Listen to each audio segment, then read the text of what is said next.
성부와 성자와 성령의 이름으로 아멘. 오늘 날씨도 덥고 여기가 뒤에 평형색이 있어서 이렇게 좀 어지럽고 그래요.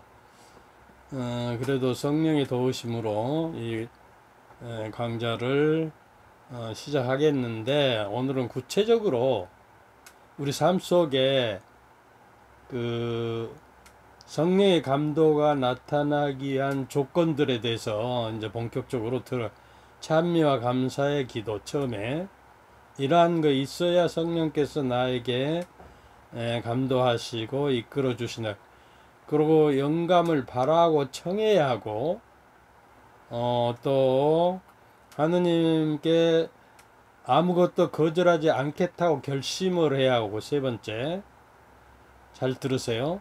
자녀다운 신뢰로 순종하는 습관이 있어야 하고요. 그리고 이걸 하나하나, 그 다음에 다섯 번째, 자기 포기, 자아 포기. 진인사 대천명이라는 말이 있잖아요. 자기를 포기하고 자기 자신을 버리고 십자가를 가지고 매일 따르라 하는 그 자기 포기가 있어야 하고요. 그 다음에 여섯 번째, 이탈의 노력. 어떤 범위나 대열에서 이제 이렇게 벗어나서 새로운 길로, 예수님의 생명 길이요 진로 생명으로 가기 위해서 세상과 육체로부터 이탈되어야 한다는 것이에요. 그리고 또 육체와 정신이 영적으로 영화돼, 감화돼서 내가 하는 육체적인 활동이나 정신적 활동이 영적으로, 영성적으로 변해야 한다, 그런 이야기예요. 그 다음에 일곱 번째, 침묵과 평화 속에 머물기. 우리가 하나님의 침묵 속에 계시니까 아무리 기도해도 내가 침묵 속으로 들어가서 은밀하게 하나님과 내가 1대1로 만나서 말씀드리고 말씀을 듣고 하는 내 고요 속으로, 고독과 침묵 속으로 들어가야 한다. 여덟 번째, 기도 후 충실하게 임하기. 아홉 번째, 마음을 움직임을 살필 줄 알아요. 자기 마음이 지금 어떤 것을 향하고, 신망의 삼덕, 하느님께 해바라기가 해를 향하여 가듯이 자기가 마음이 항상 하느님께로 눈이 돌려지고 하느님께 향해서 살고 있는가. 그 다음에 마지막으로 영적 신부에게 마음을 열고 온전한 고백 성사를 볼 줄 알아야 한다는 것이요. 근데 그냥 살짝 숨기고 저기에 해서는 안 된다는 것입니다. 그래서 자기를 먼저 하느님께 열어 드려야 들어오시죠. 그래서 오늘은 이제 구체적으로 그 10가지에 대해서 이제 시작할 텐데, 정 기도를 성 프란시스코 살레지오 신애론, 하나님의 사랑에 대해서 나온 10가지를 우리가 하기 전에 이분께서 성령에 대해서 기도하는 성 프란치스코 살레지오 기도를 먼저 합시다. 성부와 성자와 성령의 이름으로 아멘. 오 거룩한 성령의 인도하심에 마음을 열고 있는 이들은 얼마나 복된가. 그들은 자신이 처한 조건 속에서 신심 깊게 잘 살기 위해, 또 자신의 직업적 임무를 거룩하게 완수하기에 필요한 영감을 반드시 얻을 것이기 때문이다. 하느님께서는 자연을 통해 각 짐승에게 개체를 보존하고 고유성을 발휘하는 데 필요한 본능을 주셨듯이, 우리가 그분은 은총에 저항하지 않는다면 우리 각자에게도 영성생활 안에서 살고 움직이고 양분을 취하는 데 필요한 영적 감도를 주신다. 성부와 성자와 성령의 이름으로 아멘. 여기 그 하느님의 사랑에 대한 8권 11장입니다. 신해론에. 그래서 이제 비록 그 우리 그 평소에 시인들은 영감을 받아서 시를 쓴다고 그러잖아요. 그러니까 이제 보통 눈으로 세상을 보지 않고 색다르게 보는 거예요, 세상을. 마치 금성에서 이 지구에 와서 새로 살듯이 색다르게 차원이 좀 높은 차원에서 볼 때 그 영감을 받아야 시가 나온 거예요. 그러니까 시가 내가 짓고 싶어서 지는 것이 아니라 시가 나에게 온다는 것이요. 시는 좀 어떤 의미에서 감각을 초월해서 그걸 형상화해서 이렇게 그 내용을 감춰 가지고 이렇게 보여서 다른 사람들이 여러 가지 의미로 받아들이는 그 영감하고, 우리가 말하는 영감은 성부, 성자, 성령께서 성부와 성자에게서 바라시는 성령의 영감을, 영적인 영감을 받아서 우리가 이제 세례를 받으면, 여러 번 이야기했죠. 세례를 받으면 이제 성령의 궁전이 된다, 이렇게 이야기를 했잖아요. 세례를 받으면 그 성령 세례를 따로 있는 게 아니고, 세례 성사를 받으면 처음으로 하느님의 궁전이 돼서 내 안에 살아 계시는 거예요. 근데 우리가 그 조건을 채워드리지 못하니까 우리가 성령을 느끼지 못하고 체험하는 거예요. 생활로서 체험되어야 하고, 역사 속에 개입하십니다. 그리고 이 우주 만물을 떠받치고 섭리하시는 분이 이제 성령이 되시는 거예요. 그래서 여러 가지 사물과 그 본성적으로만 살아가는 숨쉬는 모든 것들아 하나님을 찬미하라, 그런 말도 있고, 이제 해하더라 주님을 찬미하라, 이게 그 이제 우리가 전에 한번 이야기했죠.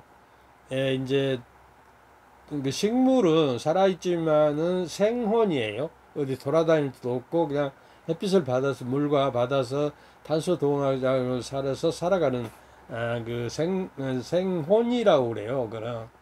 그 다음에 이제 동물은 생혼도 가지고 있고 또 감각 기능을 가지고 있어서, 이거는 그 이제 뭐랍니까, 그 각혼이라고 그래. 각혼, 깨달을 자 저기하고 어느 정도 의식은 있어요. 그러나 논리적으로나 우리가 뭐 동물들이 모여서 함께 토의하고 뭐 어떤 좋은 결과를 모여서 우리가 합동을 해서 어떤 일을 하자, 그런 저기를 못 하잖아요. 근데 사람은 생혼과 각혼과 영혼이 있어서, 영혼이, 사람은 하느님의 모상대로 성부, 성자, 성령, 우리의 모습대로 사람을 만들자 그랬잖아요. 하느님의 모상을 받았다는 것 자체가 이제 창세기 2장 7절에 보면 먼지와 흙으로 사람을 빚어서 어째요? 코에다 숨을 불어넣는 게 영이요, 성령의 영, 넋이고, 바람으로도 이제 표현을, 강한 바람, 그 프네우마라고 이제 그리스 말로는 그렇습니다. 그리고 이제 유대 말로는 루아라고 그래, 루아.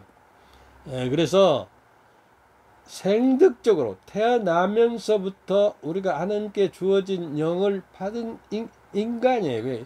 만물의 영장이에요. 그래서 우리가 이거를 믿어야 하는 거예요. 믿음이 부족하니까 우리 늘 의심하고, 또 뭐 주님께서 부활하셨고 죽으셔 순환을 받으시고 하느님이 당신이 만든 피조물에게 죽음을 당해서 이제 부활하셨다는 것은 저희 우리 인간 이성으로는 표현할 수 없기 때문에 우리가 그 son서를 보고 믿음을 가지고 그걸 받아들이고 믿는 것이 이제 매일 미사 때 하는 그 콘스탄티누스 신경이라고 있잖아요. 그게 성부와 성자에게서 성령이 발하시고 성부와 성자와 성령 영광과 음성을 드립니다. 성령도 또한 그 주님이시며 생명을 주시는 성령을 믿나이다. 그렇게 미사 때 이야기하잖아요. 믿는 거예요. 그래서 내가 마음을 비우고 하느님의 힘으로, 그런데 이제 내가 성령을 믿는다, 성령의 은사를 받는다, 뭐 이런 것들은 주도권이 나에게 있는 것이 아니에요.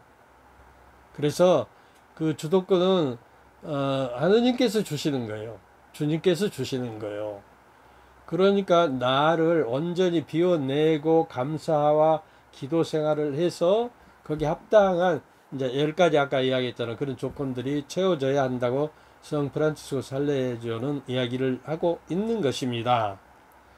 그러니까 우리가 이제 그 성령을 받기 위해서는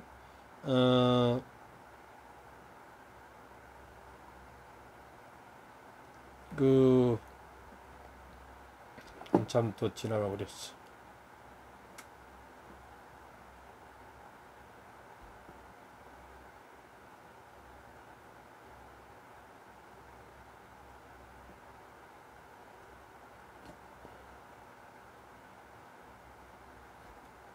그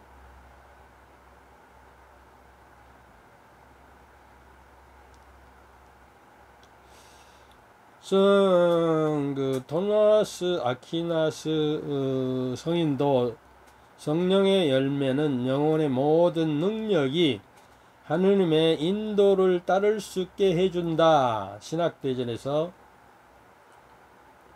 이렇게 이야기하고 있는 것이에요. 그러니까 성령의 작용이 우리에게 일어나지 않으면 성화될 수가 없다고 말이에요. 그래서 성부는 창조 사업을 하시고 성부는 구원 사업을 하시고 성령은 성화 사업을 하신다는 이야기예요. 그러니까 우리가 미사 때 그 전에는 하느님의 사랑과 성자의 은총을 내리시고 성령께서는 일치를 이루소서 그런데 지금은 우리 주 그리스도의 은총과 하느님의 사랑과 성령의 친교가 여러분과 함께, 우리가 관계성이 하느님과의 관계와 인간의 관계성이 올바로 이루어질 때 성령도 작용한다는 거예요. 근데 우리 그 천주교의 모습을 보면 서로 질투하고 누가 뭐 사목회장 되려고 노력한다. 그리고 신부님들을 봐도 친교가 이루어지지 않아요. 그래서 내 생각에 이렇게 가다가는 우리 천주교회도 몇십 년 후에는 이 땅 위에서 뿌리를 내리지 못할 것 같아요. 그래서 이제 비록 성령의 움직임이 안타깝게도 많은 그리스도인들에게서 별로 중요한 자리를 차지 않는다 해도 영성 생활을 정상적으로 작용하는데 절대적으로 필요한 것이다 그 말이에요. 하느님의 영의 인도를 받은 이들은 모두 하느님의 자녀입니다. 로마서 8장 14절. 하느님의 인도하심을 그 하느님의 자녀가 되려면 하느님의 영이신 성령의 인도하심을 내가 받아가고, 먼저 내가 무슨 사건이나 일을 처리할 때도 성령께서 내 빛을 주셔서 밝혀주시고 어떤 것이 하나님의 뜻인지 성령이 나에게 가르쳐 주도록 기도해야 하는 것이요. 또 우리는 성령으로 사는 사람이므로 성령을 따라갑시다. 로마서 5장에 말씀해요. 로마서는 보석과 같아서 로마서 8장을 좀 읽어보세요. 그래서 우리 모두는 세례를 통해서 자녀로 입양되었어요. 그리고 더불어서 성령까지도 우리에게 주셨어요. 원죄와 번제가 없어지니까 이제 성령이 우리 안에 자리 잡고 있을 수가 있었어요. 그래서 마치 똘감나무를 이제 이게 뭐죠?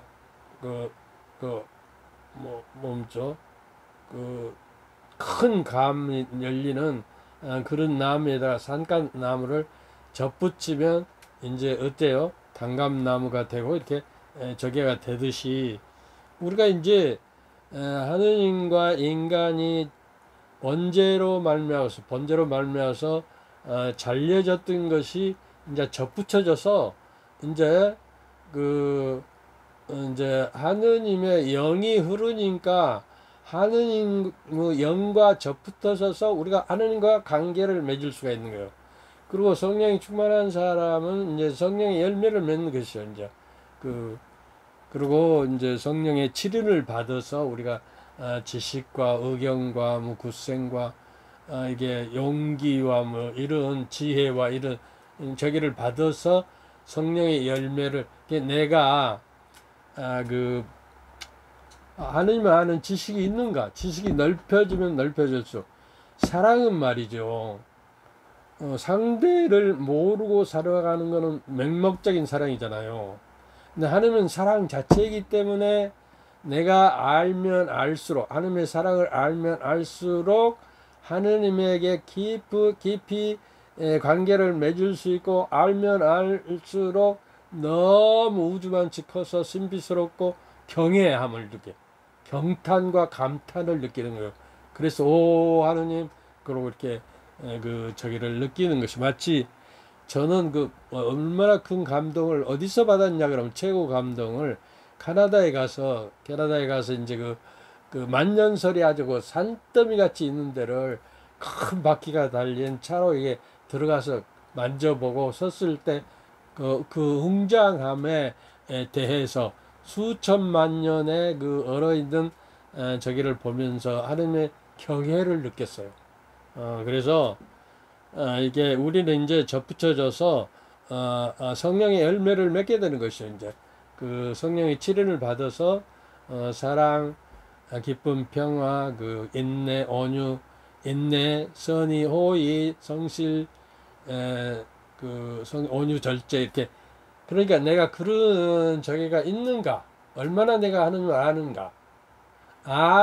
깊이 안다고 알면 알수록 사랑하게 되는 거예요. 그러니까 모르고 사랑은 지난번 말했잖아요. 코끼리 코를 만지고 코끼리는 뱀같이 생겼다. 다리를 만지고 기둥이다.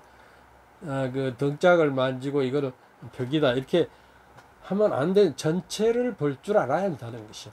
영안이 열리는 거예요. 성령으로 말미암아서 그 빛이 내면화돼서 또 하느님의 말씀의 빛으로 내가 하느님 말씀이 내 안에 풍성이 차 있고 살아 움직이고 하느님 말씀이 나에가 있으면 그 빛으로 우리는 점점점 하느님의 사랑으로 빨려 들어가게 되고 성령께서 이걸 이루어 주신다는 거예요. 관계를 맺어 주시고. 근데 이제 우리 전주교 신자들은 성령에 대해서 어렵다고만 하는데 하느님의 말씀이 성령의 감도로 쓰여졌기 때문에 성령 죽은 말로 성서에는 쓰여 있지만 그것을 내가 내 안에 모시고 살 때 살아있는 힘으로 에너지로서 영의 에너지로서 내 작용을 하게 된다. 내가 여러 번 말씀드렸어요. 데살로니가 2장 13절에 보면 내가 여러분에게 하나님의 말씀을 드렸는데 여러분은 그것을 사람 말로 알아듣지 않고 하나님의 말씀을 받아서 믿어서 여러분 안에 하나님의 말씀이 살아 움직이고 있습니다. 공동 번역에는 그렇게 살아 움직인다고.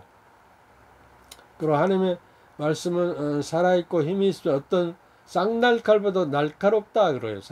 그리고 이제 그래서 우리가 쌍날칼의 무기를 가지고 있는 거예요. 그래서 어둠의 세력과 악령의 세력을 쳐부실 수가 있게 되는 게 무장이 돼요. 안전무장.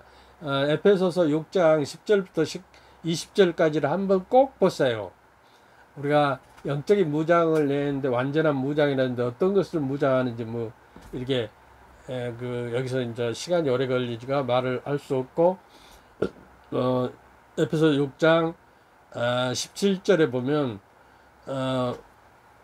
머리에는 그 믿음의 투구를 쓰고 또 손에는 그 성령의 칼을 잡으십시오. 성령 싼날칼 가듯이 어떤 마귀도 어떤 그 적에도 악도 물리칠 수 있다는 거예요. 근데 성령의 칼은 무엇으로 이루어지냐? 하나님의 말씀으로 이루어진다는 가지고 있다는 거예요. 그리고 히브리서 4장 12절에 하나님의 말씀은 살아있고 힘이 있으면 어떤 쌍날칼보다 날카롭다. 그래서 그 어둠과 세상과 욕심을 이겨나가지고 육체와 내 정신을 영성화시켜서 살아갈 때 비로소 나는 크리스찬으로 살아가게 되는 것인데, 내 영은 하나님의 영을 모시게 되면 정신도 육체도 마음도 이게 통일이 안 돼 가지고 따로 놀아요. 육체는 육체대로 세상 것에 빠져 있고, 정신은 정신대로 어떤 이념에 빠져 있고, 그래서 이것이 합치되고 융화되어야 한다. 내가 책을 안 가지고 있는데 그 책을 요새 읽고 있어요. 그래서 다음에 그 책에 대해서 저기를 합니다. 그래서 우리가 하나로 일치되어야 해요. 일치의 끈이잖아요. 성령은 친교의 끈이고, 그래서 마음이라는 스피리투스 영이에요. 영. 마음도 하나에 보이지 않잖아요. 마음을 한번 내서 보여주면 안 보이잖아요. 근데 그 마음이 내 이제 그 육체를 A라는 여자하고 B라는 남자하고 마음과 마음이 통할 때는 어떻게 해요? 말이나 몸짓이나 이게 오감을 통해서 말을 하잖아요. 그러면 이 육체에 도달이 돼서 그 다음에 보이지 않는 마음에 전달이 되는 것이고, 또 여기서 응답할 때 이 여자에게 오감을 통해서 보고 말하고 듣고 맛보고 냄새 맡고 이런 육감을 통해서 이렇게 이게 하면 여기에 이제 전달이 돼갖고 보이지 않는 마음과 마음이 상통되고 저기 하는 이게 스피리트의 영의 이것이 이제 성사적인 원리예요. 보이지 않는 하나님의 은총이 보이는 전례의 형태를 통해서 우리에게 은총이 전달되는 행위가 성사거든요. 거룩한 일, 하느님의 그 영이 움직이고 하느님의 은총이 내리는 그 거룩한 일이라는 것이에요. 그래서 아퀴나스가 아까 성령의 열매는 영혼의 모든 능력이 하나님의 인도를 따를 수 있게 해준다. 모든 그리스도인은 성령의 인도로 은총을 바라고 구해야 한다. 아니면 물론 각 사람에게 맞은 인도하심을 주시지만 각 사람에게 다른 은총 저기를 주시잖아요. 은사도 7가지 은사도 그 어떤 사람에게는 뭐 치유하는 거, 어떻게 하는 설교하는 거, 그러나 이게 방언은 가장 밖에 방언을 받지 않았다 해도 성령은 우리 안에 계시는 다른 은사를, 모든 은사를 내가 가질 수는 없어요. 각자에게. 근데 그 은사, 방언이나 뭐 치유하는 은사도 개인에게 주는 것이 아니라 이제 고린도전서 이제 12장 13절에 보면 이렇게 공동 이익을 위해서, 선익을 위해서 주는 거예요. 그래서 자기가 잘나서 주는 것이 아닙니다. 그래서 그 많이 주신 사람에게는 많이 요구하고 적게 주신 사람에는 적게 요구하실 것이다. 그 누가복음 12장 43절에 그럼에도 영적 감도는 우리의 영적 성장에 결정적일 수 있으므로 우리가 임으로 선택할 수 있는 것이 아니며 아니며 삶 속에 성령의 감도를 맞아들이는 것은 중요한 일이다. 나타나게 하려면 구체적으로 무엇을 할까 이제 이게 배워보는 것이에요. 주님께서 주시는 영적 감도의 혜택을 최대한 누리려면 어떻게 해야 할까? 우리의 삶 속에서 영적인 감도가 나타나기 위해서 아까 조건들 10개를 말했죠. 마치 가지치기, 정전사가 가지치기를 하잖아요. 그럼 나무가 아프잖아요. 잘라내면. 근데 열매를 맺지 못할 쓸데없는 가지를 쳐버려야 열매가 튼실하게 열리고 많이 열리고 크죠. 그리고 열매를 크게 하려면 좀 적게 열리게 이렇게 해야 하는 거예요. 그래서 세상에 육에서 따라 살지 않고 영에 따라서 우리가 행동하고 살아가며 또 크리스찬이라 부를 만큼 빛과 소금이 되고 그 다음에 이제 하나님의 모상을 닮아가는 사람이 영적인 사람이라는 거예요. 내가 그러고 있는가 생각해 보세요. 그래서 이 가지치기를 해야 해요. 아이스는 뇌의 시냅스 활용인데 이렇게 자뇌는 말이죠. 이게 사고하고 생각하고 이성적으로 논리적으로 우뇌는 감각적인 것이에요. 이게 두 개가 합쳐져야 하는 것이에요. 그래서 어, 어, 그, 어, 그 여러 가지 신기한 현상들을 체험하는데 다른 부모나 친구나 주위 사람들에게서 아이의 뇌 스냅스는 잘못한 현상들을 처음에 어린애들은 괴상한 꿈을 꾸고 세상이 괴상하게 보여요. 이제 1살, 2살, 이제 3살 먹으면 조금 이해하게 되고, 이제 걷게도 되고, 그러면서 그 혼란이 가지치기가 되는 거예요. 아, 내가 보는 건 망상이고 혼란이었구나. 예, 이제 우리도 세상 속에 이제 세례를 받았자면 아직 그 어린 단계에 신앙생활 할 때는 망상과 세상 것에 홀려서 살아가잖아요. 그러나 이제 점점점 커지고 이제 명호가 열리면 이제 이성이 열리기 시작한 이제 6살, 7살 때부터 열려서 사리를 판단할 수 있게 되고 어떤 것이 진짜라는 것을 점점 알게 돼서 이것을 이제 아이들의 스냅스 역할을 통해서 하는 거예요. 우뇌와 그 자뇌가 이렇게 편도체를 통해서 이렇게 연락을 주고받으면서 정리되어진다는 것이에요. 그래서 공동체 가치관에 맞추어 가게 돼요, 애들이. 근데 공동체가 거짓 사회로 되면 그 아이에도 어쩔 수 없이 그 공동사회에 맞추기 위해서 거짓 자아가 되어가요. 부모가 참 자아를 가지고 진실한 영감으로 살아갈 때 애들도 맞춰서 살아가게 된다는 것이에요. 그러니까 부모 역할이 엄청 중요합니다. 그 다음에 이제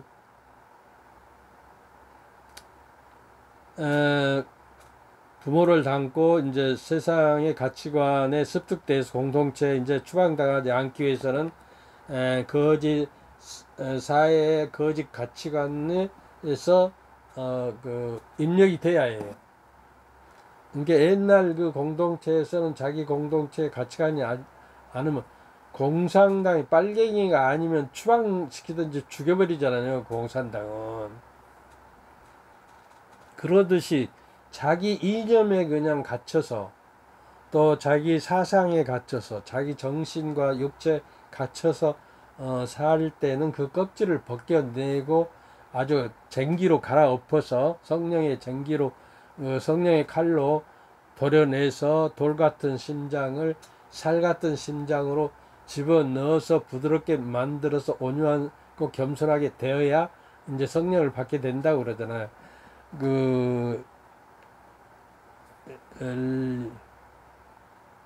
에제키엘 36장 26절인가 그렇게 이야기를 하고 있어요. 첫 번째 조건에 들어갑니다. 찬미와 감사를 드려라. 그래서 이제 지난번에요, 제가 그 51회부터 58회까지 감사에 대해서 그 언제나 기뻐하십시오. 끊임없이 기도하십시오. 모든 일에 감사하십시오. 이거를 했어요. 그러니까요, 제 그 영성의 샘물을 들어가서 위에 영성의 샘물이라고 친 데나 옆에 그 바가지로 물을 뜨는 그 거리를 치면은 밑에 뭐 제목, 동영상을 누르면 1회부터 쭉 지금 156회까지 이렇게 나와요. 근데 사실은 1회부터 꾸준하게 들었어야 이 강좌를 편하게 드릴 수가 있어요. 거짓자, 참자에 대해서 이야기하고, 그래서 기초를 놓고 차근차근 올라가서 가장 어려운 성령에 대해서 이게 이야기를 하는 거예요. 그래서 이제 그 하느님께 찬미와 그 영광을 이게 눌러놓지도 않았어도 감사를 드릴, 하느님께 더 많은 좋은 것을 받지 못하는 것은 어쩌면 우리 이 말씀은 그 프란체스코 살레조 성인이 말씀하는 것입니다. 하나님께 더 많은 좋은 것을 받지 못하는 것은 어쩌면 이미 우리가 받은 은총을 충분히 인정하고 감사하지 않는다는 단순한 사실 때문일 것이다. 감사합니다, 감사합니다를 해야 하는 거예요. 모든 것이 감사해요. 은총이라는 말이 감사해요. 이제 그 이태리에 가면 그라시아스 그래요. 그 가톨릭 국가잖아요. 은총입니다, 그런 말이에요. 감사합니다가. 그래, 그라시아라는 것은 공짜 선물이다, 그런 이야기예요. 이건 우리가 받은 것이에요. 그러니까 감사하는 거예요. 감사할 수밖에. 성체성사도 에우카르시아라고 감사라는 거예요. 감사. 이게 성체를 모시고도 내가 감사할 줄 모르고 또 모든 일에 있어도 감사할지 모르는 것은, 그래서 이렇게 입에다 달 감사합니다, 고맙습니다, 덕분입니다, 이런 말을 이 내 육체에서 흘러나오고 내 정신에서 흘러나오고 내 영에서 흘러나와서 하느님께 늘 감사합니다, 고맙습니다, 하느님의 덕분입니다, 또 사람들에게 당신의 덕분입니다, 축복받으세요, 뭐 이렇게 해라 하는데, 기뻐하고 기도하고 이제 언제나 기뻐하고, 언제나 기뻐하다는 건 모든 삶이 기쁨의 그 언제나 애니요, 언제든지 애니바디 누구에게나 그래서 이게 내 몸이 감사로 흘러 넘쳐야 하느님의 은총이, 성령이 내 안에 작동하기 시작한다는 말씀이에요. 여기 저 성인의 말씀에 들으면 하늘께 더 좋은 것을 받지 못하는 것은 어쩌면 우리가 이미 받은 은총, 성부 성자 성령이신 하느님의 성삼위를 내가 모시고 내 안에 살고 있음에도 불구하고 예수 그리스도께서 너의 안에 있다는 것을 깨닫지 못하느냐, 깨닫지 못하면 그리스도 사람이 아니라는 거예요. 그래서 나는요, 사도들도 그랬어요. 그 사도들이 믿지 못하고 늘 헛바퀴 돌잖아요. 성령을 받기 전에는. 그 베드로도 그러잖아요. 뭐 3번씩이나 모른다고 저기라고, 그분 예수님을 알면 내가 1000벌이라도 받을 것이라고 3번, 그러고 이제 통곡하고 회개했지만, 또 베드로는 예수님이 그 이제 먼저 사도들이 이제 그 갈릴레 호수를 배 타고 가고 산에서 혼자 기도하다 이제 새벽에 무리를 걸어가니까 유령인 줄 알았는데, 이제 베드로가 나서기를 좋아합니다. 그 좀 덜렁거려요. 그래서 마음에 드는, 아주 최고 내 마음에 잘 드는 성인이에요. 저희들도 그러거든요. 아니, 당신이 주님이시라면 나를 물에 뛰어들 테니까 걸어가게 해주십시오. 그러니까 한참 기쁘게 걸어갔어요. 예수님 보이니까 믿고. 근데 이제 그 파도가 쳐서 눈을 가려보니까 물에 빠기 시작하니까 예수님 제발 좀 살려주세요. 아, 이 사람은 뱃사람이었어요. 어부였어요. 그러니까 물을 그렇게 들어야 할 것 없는데도 그냥 들여와서 죽을 줄 알고. 그러니까 예수님이 왜 의심을 품느냐, 믿음이 약한 자여 그러잖아요. 그러고 이제 꾸짖음을 받는 거예요. 그리고 이제 예수님과 베드로가 배에 탔을 때 풍랑이 잔잔해졌다, 이렇게 이야기를 하는 것이죠. 이렇게 우리는 늘 실수를 범해요. 저도요, 매일 저녁 오늘 믿음이 약했으면 사도들도 약한 믿음을 믿음을 더 주셔서 당신을 더 알고 신뢰하고 희망하며 사랑할 수 있게 믿음을 더해 주십시오. 그러고 기도했거든요. 그 사도들이 이제 그 마귀를 쫓아내지 못하니까 왜 우리는 마귀를 믿음이 약해서 겨자씨만한 믿음이 있으면 이 산더러 바다에 빠져라 그러면 빠질 수 있다는 데도 불구하고 그 믿음마저도 없고 예수님께서 고난 당하시고 십자가에 못 박혀 돌아가시 다 도망치고 요한 사도만 남고 어머니와 막달레나 그 외에 여자분들만 모였고 다 도망치고 없었잖아요. 그리고 이제 다락방에 숨어서 문을 잠그고 이제 벌벌 떨고 있어 잡혀갈 줄 알고.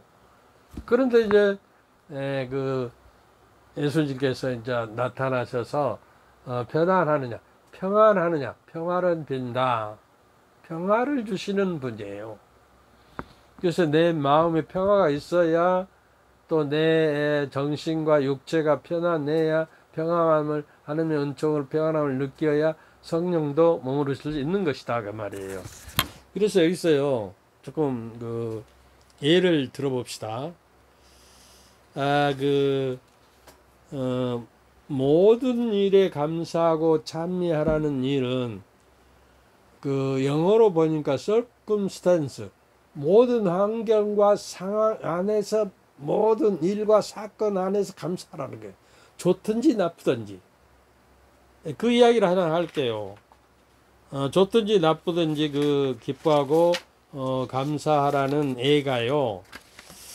어떤 그 기뻐하는 것은 기뻐하고 기쁨이 한창 넘쳐 있는 것은 그리스도인의 신분증이라고 그랬어요. 어떤 사람은 기뻐하고 즐거워하는 것은 하나님을 찬미하고 그 신분증을 지참해야 우리가 자기 정체성을 드러낼 수가 있잖아요.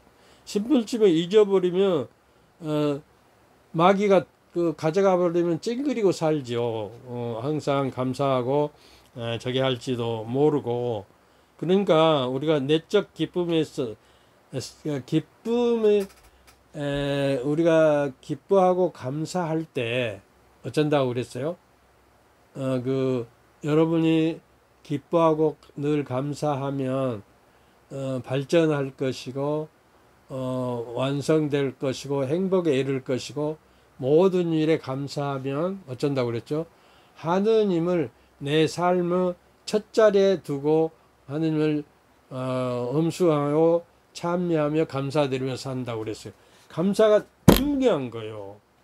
그래서 감사 없는 또 기쁘고 모든 일에 감사하고 언제나 기뻐하고 또 항상 기도하지 않으면 기도가 그냥 내 몸에 배어야 한다. 내 몸과 육체와 정신과 마음 안에 배어 들어서 넘쳐 흘러야. 아이고. 근데 미사 때만 봐도요 얼굴이 환하게 피어가고 싱글벙글 강론하며 고개를 끄덕끄덕하고 미소 짓고 그런 사람이 별로 없어요. 개신교에 가면 그러지 않아요. 거기는 광적이 그냥 막 미쳐서 날 때 막 춤추고. 그것도 문제예요.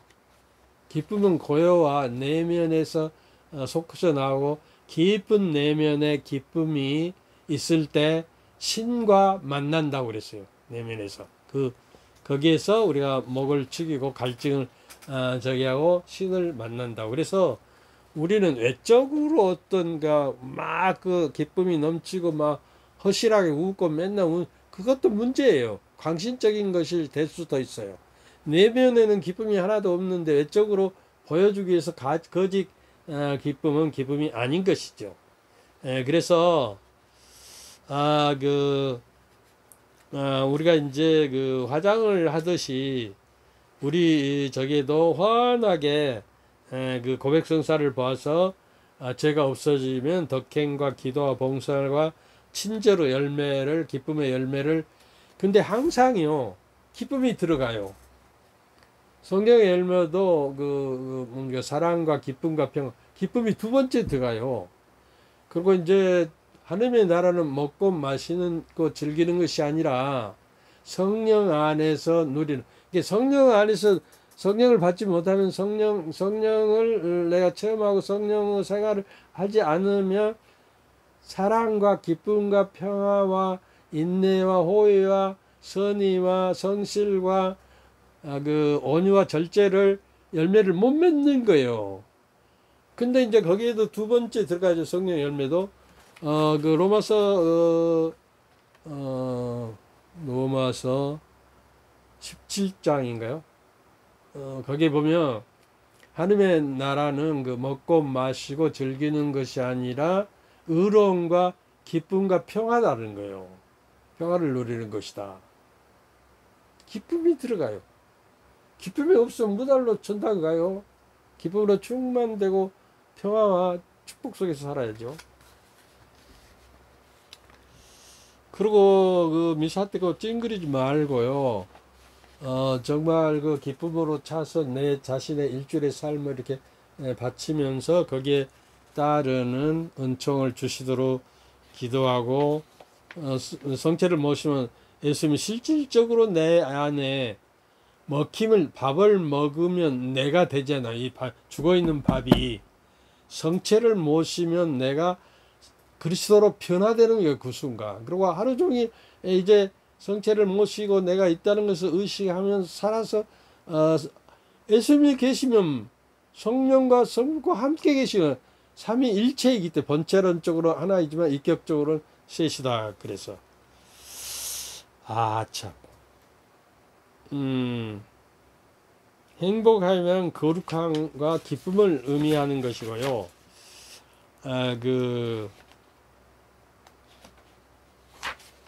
여기에 보면 어디가 나오는데 미국의 그 어떤 그 박사예요. 그래서 이제 자기가 개발한 것을 실업가로 변신해서 회사를 차려야 됐는데 수만 명의 직원을 거느리는 대재벌의 회사가 됐어요. 그런데 1926년에 스탠리 텐이라는 박사님입니다. 갑자기 병에 들었는데 척추암 3기라고 판정을 받아요. 척추암 3기.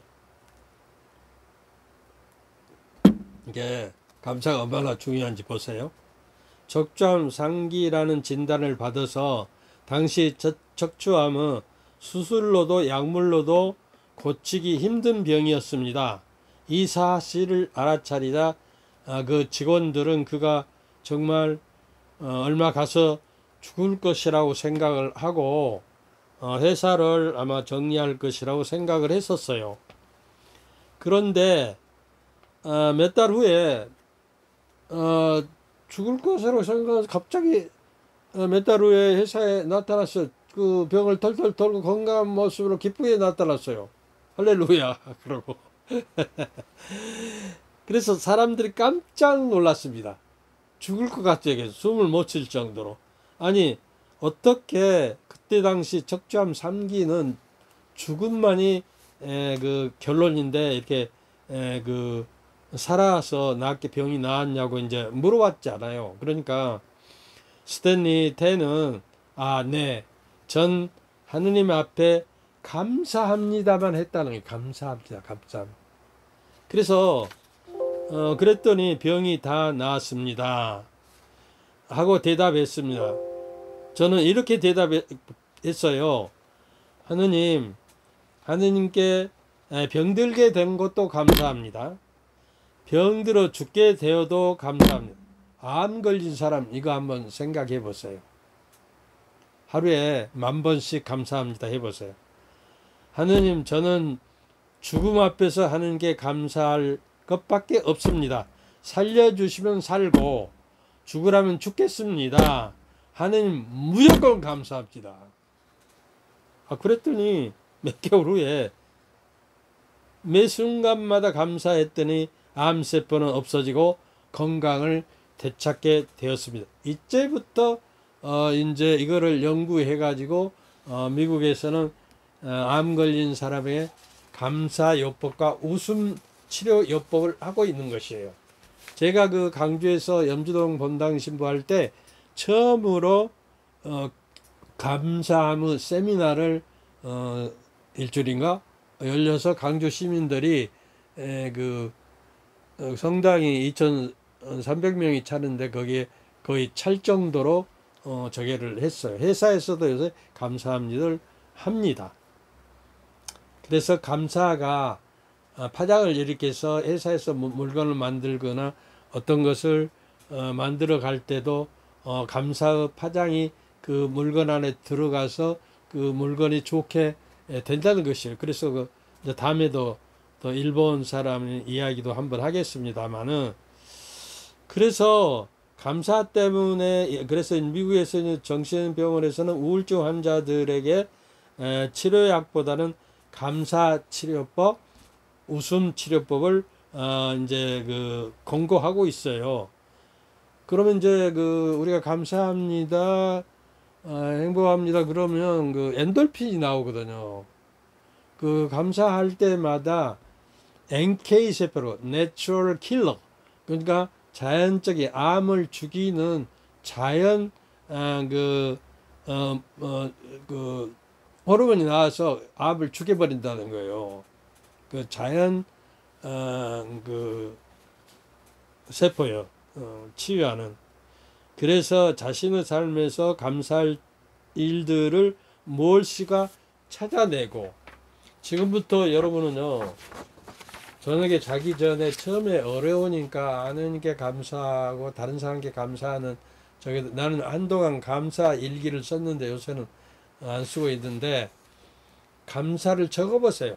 처음에는 하나만이라도 적고, 또 다음에는 2개 적고 3개, 4개 자꾸 적어가는 감사 일기를 쓰면 자기도 모르게 감사가 몸에 배어서 그 감사가 저절로 이렇게 새어나오고 감사로 충만되면 하나님의 영께서도 우리 안에 가득 채워 주실 것이다. 그래, 감사 치유법이 훨씬 약물 치료보다 더 효과가 저게 된다 하는 것을 현대 과학적으로 저게가 되었고요. 이항의 그 예를 들었으니까 하나만 더 하죠. 2차 대전 때 일본 해군 장교였던 그 가와카미 기이치라는 사람이 뭐 군함을 타가지고 폭격을 맞아서 이제 물속에서 이제 저게 헤매고 뭘 붙들어 잡고 며칠을 살았던 것 같아요.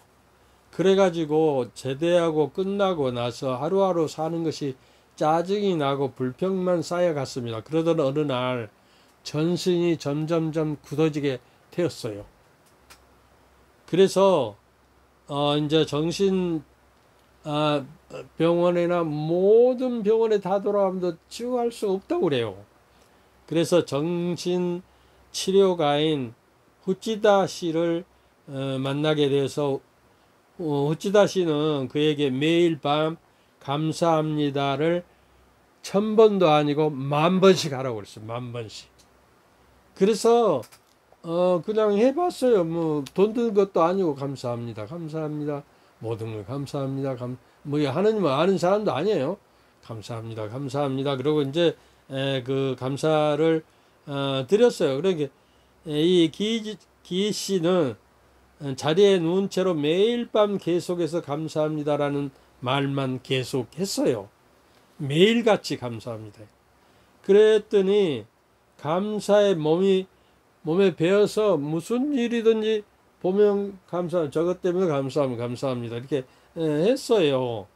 어느 날 아들이 홍시감을 2개 사와서 하나를 아버님 요새 홍시가 너무 맛있어요. 한번 들어보실래요? 아들도 무식 중에 이렇게 하나 들었더니 자기 아버지가 그 전신이 마비됐던 아버지가 손을 쭉 밀어서 감사합니다 그러고 받아요. 이 기적이 일어난 거예요. 그 다음에 몸이 풀리기 시작해서 마비가 풀렸어요. 여러분도 해보세요. 감사합니다.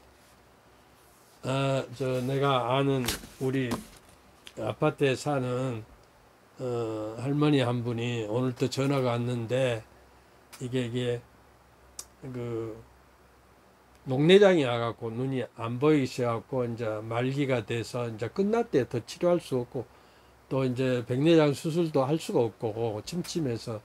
그런데 나한테 그래도 하느님 감사해요. 얼마나 내가 그동안 편하게 살았어요. 아들, 딸 때문에 나는 늘 행복했고요. 그래서 이제 뭐 88세인가 되세요. 근데 나한테 그 영성의 샘물을 들으려고 그런 도중에 광고가 나오니까요. 그 듣지 못하게 되는데 이 방법을 좀 알려주라고 해서 우리 그 식복사를 보내서 알려줬어요.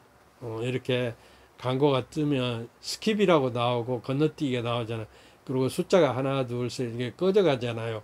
그럼 공이 되면 딱 누르면 된다고 그걸 좀 가르쳐 드려라.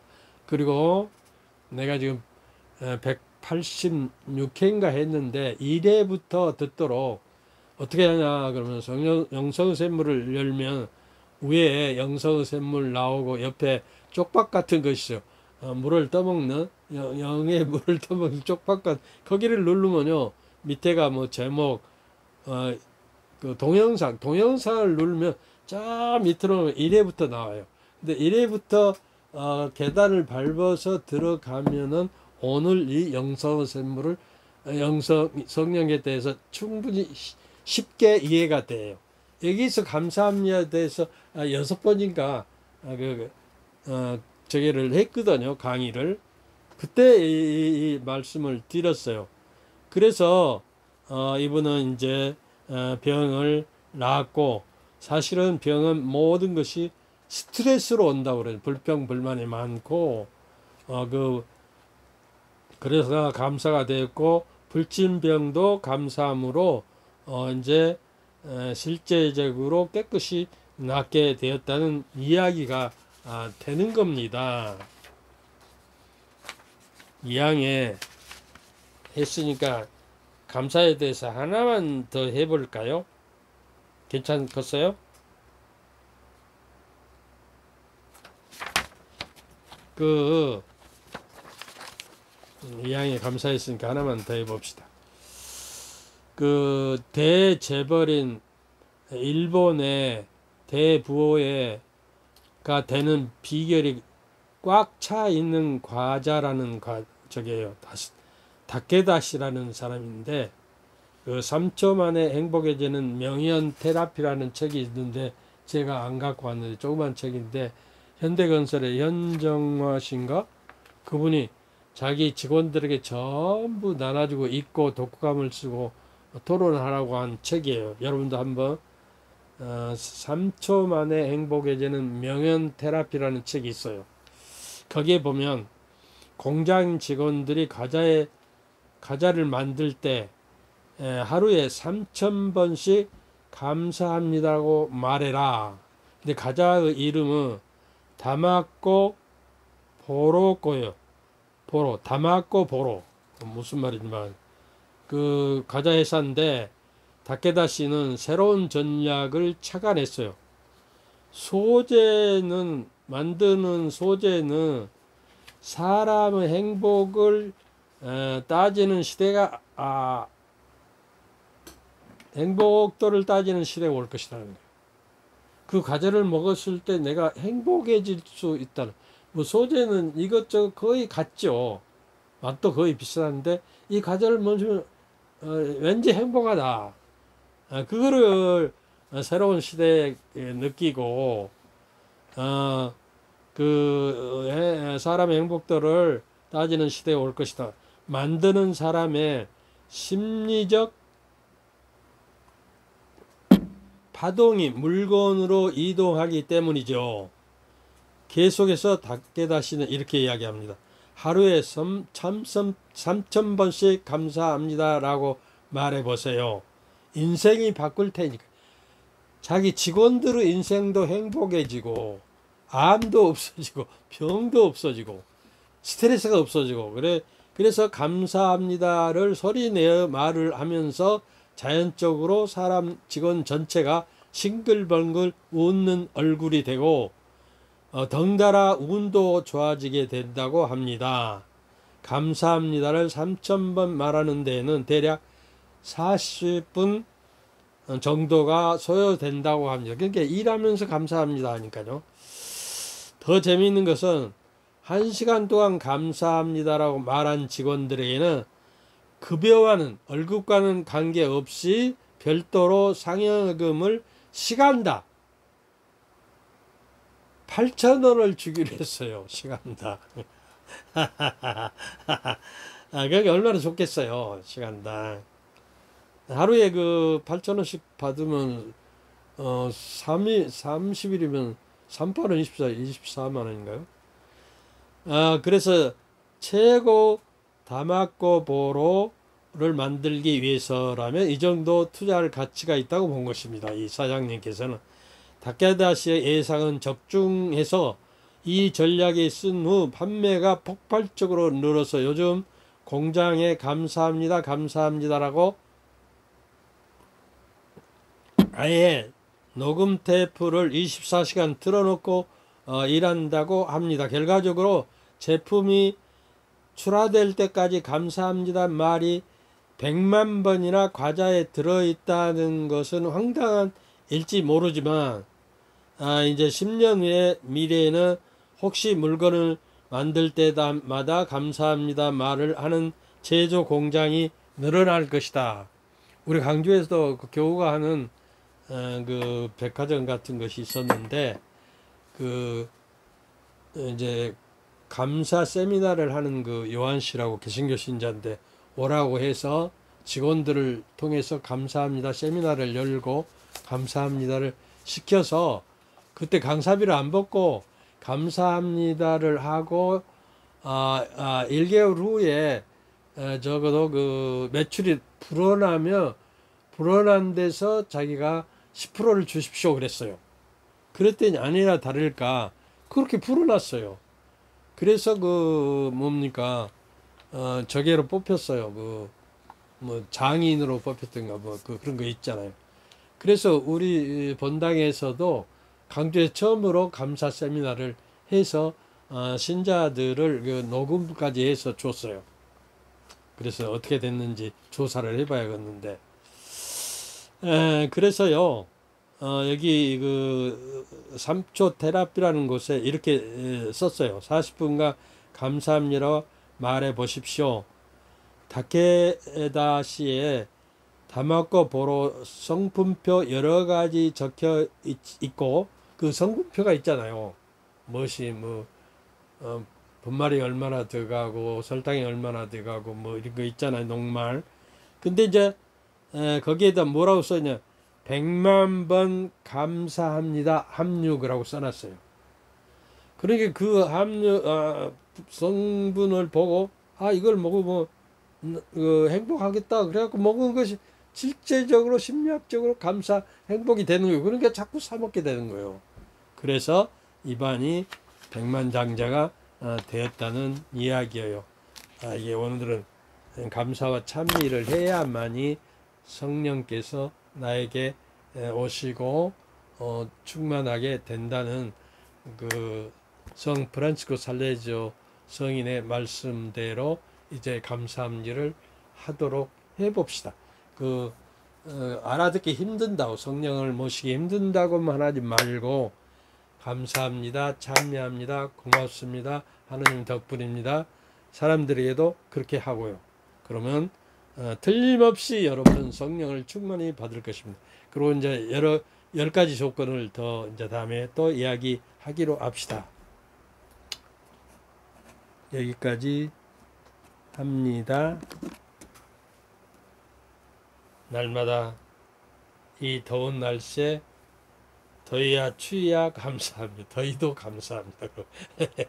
주님께서 저희와 함께 또한 사제의 영과 함께 전득하신 전주 성부와 성자와 성령님께서 여러분과 여러분 모두에게 가족 모두에게 축복을 내리시어 길이 머물게 하소서. 아멘.